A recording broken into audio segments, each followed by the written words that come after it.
News Karnataka ಫಸ್ಟ್ಗೆ ಸ್ವಾಗತ. ಇಂದಿನ ಪ್ರಮುಖ ಸುದ್ದಿಗಳು.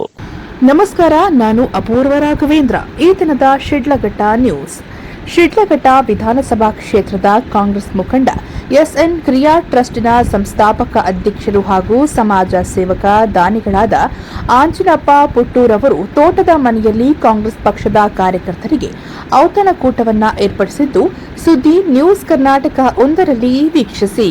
ಕಾಂಗ್ರೆಸ್ ಮುಖಂಡರು, ಸಮಾಜ ಸೇವಕರು, ಬಡವರ ಕಣ್ಮಣಿ, ದಾನಿಗಳು ಆಗಿರುವಂತಹ ಆಂಜಿನಪ್ಪ ಪುಟ್ಟೂರವರು ಕಾರ್ಯಕರ್ತರಿಗೆ ಔತಣಕೂಟವನ್ನು ಏರ್ಪಡಿಸಿದ್ದು, ಮಾಜಿ ಸಚಿವರಾದ ಸನ್ಮಾನ್ಯ ಶ್ರೀ ವಿ ಮುನಿಯಪ್ಪ ಅಣ್ಣನವರು ಹಾಗೂ ಕೋಲಾರ ವಿಧಾನಸಭಾ ಕ್ಷೇತ್ರ ಕಾಂಗ್ರೆಸ್ ಅಭ್ಯರ್ಥಿಯಾದ ಕೆವಿ ಗೌತಮ್ರವರು ಭಾಗವಹಿಸಿ ಮುಖಂಡರು, ಕಾರ್ಯಕರ್ತರ ಜೊತೆ ರಾಜಕೀಯ ವಿದ್ಯಮಾನಗಳ ಕುರಿತು ಚರ್ಚೆಯನ್ನ ನಡೆಸಿದರು. ಕಾಂಗ್ರೆಸ್ ಕಾರ್ಯಕರ್ತರಿಗೆ ಔತಣಕೂಟ ಏರ್ಪಡಿಸಿದ್ದ ಕಾಂಗ್ರೆಸ್ ಮುಖಂಡರು, ಸಮಾಜ ಸೇವಕರು, ಬಡವರ ಬಂಧು, ಬಡವರ ಕಣ್ಮಣಿ ಆಂಜಿನಪ್ಪ ಪುಟ್ಟು, ಶಿಡ್ಲಘಟ್ಟ ವಿಧಾನಸಭಾ ಕ್ಷೇತ್ರದ ಕಾಂಗ್ರೆಸ್ ಮುಖಂಡ ಎಸ್ಎನ್ ಕ್ರಿಯಾ ಟ್ರಸ್ಟ್ನ ಸಂಸ್ಥಾಪಕ ಅಧ್ಯಕ್ಷರು ಹಾಗೂ ಸಮಾಜ ಸೇವಕ ದಾನಿಗಳು ಆಗಿರುವಂತಹ ಆಂಜಿನಪ್ಪ ಪುಟ್ಟೂರವರು ತಾಲೂಕಿನ ಅಜ್ಜ ಕದಿರೇನಹಳ್ಳಿಯಲ್ಲಿರುವ ತನ್ನ ತೋಟದ ಮನೆ ಬಳಿ ಕಾಂಗ್ರೆಸ್ ಕಾರ್ಯಕರ್ತರಿಗೆ ಹಾಗೂ ಅವರ ಅಭಿಮಾನಿಗಳಿಗೆ ಔತಣಕೂಟವನ್ನ ಏರ್ಪಡಿಸಿದ್ದರು.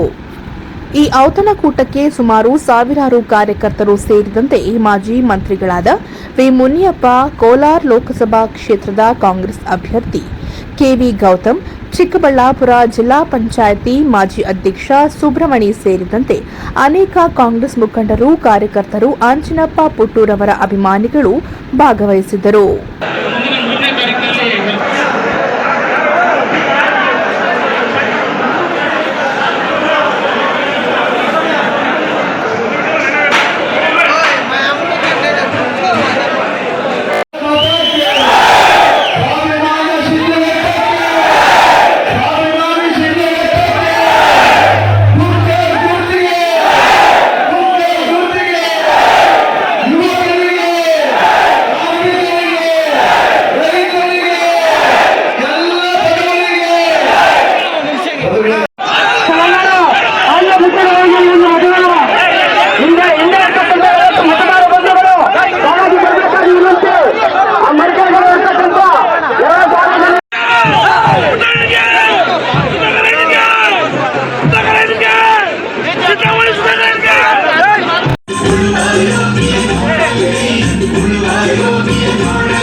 ಈ ಸಂದರ್ಭದಲ್ಲಿ ಕಾಂಗ್ರೆಸ್ ಮುಖಂಡ ಆಂಜಿನಪ್ಪ ಪುಟ್ಟು ಕಾರ್ಯಕರ್ತರನ್ನ ಉದ್ದೇಶಿಸಿ ಮಾತನಾಡುತ್ತಾ, ಶಿಡ್ಲಘಟ್ಟ ವಿಧಾನಸಭಾ ಕ್ಷೇತ್ರದಲ್ಲಿ ನನ್ನನ್ನು ಹೆಚ್ಚಿನ ರೀತಿಯಲ್ಲಿ ಗುರುತಿಸಿ ವಿಧಾನಸಭಾ ಚುನಾವಣೆಯಲ್ಲಿ ಹೆಚ್ಚಿನ ಮತಗಳನ್ನು ನೀಡಿ ನನಗೆ ಬಲವನ್ನ ತುಂಬಿದ ಕಾರಣ ನಾನು ಕ್ಷೇತ್ರದಲ್ಲಿ ಗುರುತಿಸಿಕೊಳ್ಳುವಂತಾಗಿದೆ. ನನ್ನನ್ನು ಕಾಂಗ್ರೆಸ್ ಪಕ್ಷಕ್ಕೆ ಬರಮಾಡಿಕೊಳ್ಳಲು ಪಕ್ಷದಿಂದ ಬುಲಾವ್ ಬಂದಾಗ ನಾನು ಕ್ಷೇತ್ರದ ನಮ್ಮ ಪ್ರೀತಿಯ ಕಾರ್ಯಕರ್ತರಲ್ಲಿ ವಿಷಯವನ್ನ ಪ್ರಸ್ತಾಪ ಮಾಡಿದಾಗ ಹೆಚ್ಚಿನ ರೀತಿಯಲ್ಲಿ ಬೆಂಬಲವನ್ನ ಸೂಚಿಸಿದ ಕಾರಣ ಮಾಜಿ ಸಚಿವ ಹಾಗೂ ಕಾಂಗ್ರೆಸ್ ಮುಖಂಡರಾದ ವಿ ಮುನಿಯಪ್ಪ, ಶಶಿಧರ್ ವಿ ಮುನಿಯಪ್ಪನವರು ಸಂಪೂರ್ಣ ಸಹಕಾರ ಹಾಗೂ ತಮ್ಮೆಲ್ಲರಿಗೆ ಬೆಂಬಲ ಹಾಗೂ ಸಹಕಾರದಿಂದ ಕಾಂಗ್ರೆಸ್ ಪಕ್ಷಕ್ಕೆ ಸೇರ್ಪಡೆಯಾಗಿದ್ದು, ಅಧಿಕಾರಕ್ಕೆ ಬಂದಿದ್ದು ಬಡ ಜನರಿಗೆ, ಕಾರ್ಯಕರ್ತರಿಗೆ, ಸ್ಥಳೀಯ ಮುಖಂಡರುಗಳಿಗೆ ಸರ್ಕಾರದಿಂದ ಸಿಗುವಂತಹ ಸೌಲಭ್ಯಗಳು ಸಿಗುವಂತೆ ಮಾಡಲು ಅಧಿಕಾರಿಗಳ ಪರಿಚಯ ಮಾಡುತ್ತಿರುವ ಕಾರ್ಯ ಕ್ಷೇತ್ರದಲ್ಲಿ ನಡೆಯುತ್ತಿದೆ. ಕಾಂಗ್ರೆಸ್ ಸರ್ಕಾರಕ್ಕೆ ತಾವೆಲ್ಲ ಬಲ ತುಂಬಿದ್ದೀರಿ, ಅದರಂತೆ ತಮಗೂ ಜೀವಿಸಲು ಬಲ ತುಂಬಲು ನಾವು ಸದಾ ಸಿದ್ಧರಿದ್ದೇವೆ. ಕೋಲಾರ ಲೋಕಸಭಾ ಕ್ಷೇತ್ರದ ಕೆವಿ ಗೌತಮ್ ರವರು ಗೆಲ್ತಾರೆ ಎಂದು ಶುಭಾಶಯಗಳನ್ನ ನುಡಿದರು. ಪರಿವರ್ತಿತರಾಗಿ ಕಾಂಗ್ರೆಸ್ ಪಕ್ಷದ ಕಡೆ ಮುಖ ಮಾಡಿ ಮತ ಹಾಕುವಂತ ಕೆಲಸ ಆಗಿದೆ. ಮತ ಹಾಕಿದ್ದಾರೆ. ಕಾಂಗ್ರೆಸ್ ಪಕ್ಷದ ಅಭ್ಯರ್ಥಿ ಗೌತಮ್ ಅವರು ಈ ಬಾರಿ ಲೋಕಸಭಾ ಚುನಾವಣೆಯಲ್ಲಿ ಗೆಲ್ತಾರೆ, ಗೆದ್ದು ತೀರ್ತಾರೆ. ಯಾಕಂದ್ರೆ ಬಿಜೆಪಿಯವರ ಉದ್ದೇಶ ವರ್ಷ ಜನಗಳ ಜೊತೆ ಸಾಗುವಂಥದ್ದು, ನಿಮ್ಮ ಸಮಸ್ಯೆಗಳಿಗೆ ಧ್ವನಿಯಾಗುವಂಥದ್ದು, ಮತ್ತೆ ಸರ್ಕಾರದಿಂದ ಏನೆಲ್ಲ ನಾವು ಸರ್ಕಾರಿಗೆ ಪಡ್ಕೊಬಹುದು, ನಮ್ಮ ಮುಖಂಡರಿಗೆ, ಕಾರ್ಯಕರ್ತರಿಗೆ ಏನ್ ನ್ಯಾಯ ಕೊಡಿಸೋದು, ಅವ್ರಿಗೆ ಸಣ್ಣ ಸಣ್ಣ ಅಧಿಕಾರಗಳನ್ನ ಪಕ್ಷದಿಂದ ಹಂಚುವಂತ ಕೆಲಸಕ್ಕೂ ಸಹ ಒಂದು ಶಕ್ತಿ ನಿಮ್ಮೆಲ್ಲರ ಆಶೀರ್ವಾದದಿಂದ, ನಮಗೆ ಮಾನ್ಯ ಮಂತ್ರಿಗಳ ಸಹಕಾರದಿಂದ, ಮುನಿಯಪ್ಪಣ್ಣವರು ಮತ್ತೆ ಶಶಿಧರ್ ಮುನಿಯಪ್ಪಣ್ಣವರ ಸಹಕಾರದಿಂದ ನಮ್ಗೆ ಇವತ್ತಿನ ದಿನ ತಮ್ಮೆಲ್ಲರ ಸಹಕಾರದಿಂದ ಬಂದಿದೆ. ನೀವು 52,000 ಜನ ಮತ ಹಾಕಿ ನಮ್ಮ ಬೆನ್ನಿಗೆ ನಿಂತ್ಕೊಂಡಿಲ್ಲ ಅಂದ್ರೆ ನಮ್ಮನ್ನ ಯಾರು ಗಣನೆಗೆ ತಗೊಳ್ತಾ ಇರ್ಲಿಲ್ಲ. ಯಾಕಂದ್ರೆ ಇಷ್ಟು ಜನ ಪುಟ್ಟಣ್ಣವ್ರ ಜೊತೆ ಇದ್ದಾರೆ. ಇನ್ನು ಅವ್ರಿಗೂ ಸಹ ವಿಶ್ವಾಸ ತಗೊಬೇಕು, ಜೊತೆ ತಗೊಂಡು ಹೋಗ್ಬೇಕು. ನೀವು ಸಹ ವಿಶ್ವಾಸ ನಮ್ಮ ಮೇಲೆ ಇಟ್ಟು ನೀವೆಲ್ಲ ನಮ್ಮ ಜೊತೆ ಹೆಜ್ಜೆ ಹಾಕಿ, ಕಾಂಗ್ರೆಸ್ ಅಲ್ಲಿ ಹೆಜ್ಜೆ ಹಾಕಿ ಅಂತೇಳಿ ನಮ್ಗೆ ದೊಡ್ಡವರು ತಾಕೀತ್ ಮಾಡಿದ್ರು. ನಾನು ನಿಮ್ಮ ಹತ್ರನೂ ಸಹ ಸಾಕಷ್ಟು ನಮ್ಮ ಮುಖಂಡರ ಹತ್ರ ಚರ್ಚೆ ಮಾಡಿದೆ. ಕೆಲವರಲ್ಲಿ ಒಪ್ಪಿಕೊಂಡ ಪುಟ್ಟಣ್ಣ ನೀವು ಕಾಂಗ್ರೆಸ್ ಪಕ್ಷ ಜೊತೆ ಹೋಗಬೇಕು ಸರಿ ಅಂತ ಇದ್ರು, ಇನ್ನು ಕೆಲವರು ಬೇಡ ಅನ್ನೋದಿತ್ತು. ಆದ್ರೂ ಸಹ ನಿರ್ಣಯ ಯಾವ್ದಾದ್ರು ಒಂದು ರೂಪದಲ್ಲಿ ನಾವು ನಿಂತ್ಕೊಳ್ಳಲೇಬೇಕಾಗ್ತದೆ. ಭವಿಷ್ಯದಲ್ಲಿ ಪುಟ್ಟಣ್ಣನಿಗೆ ಒಳ್ಳೇದಾಗ್ಬೇಕು ಅನ್ನೋಂದಷ್ಟು ಜನ ಹೋಗ್ಬಾರ್ದಿತ್ತು, ನೀವು ಇಲ್ಲಿದ್ದೇ ಚೆನ್ನಾಗಿತ್ತು ಅಂತ ಸಹ ಈಗಲೂ ಸಹ ಮಾತಾಡ್ತಾರೆ.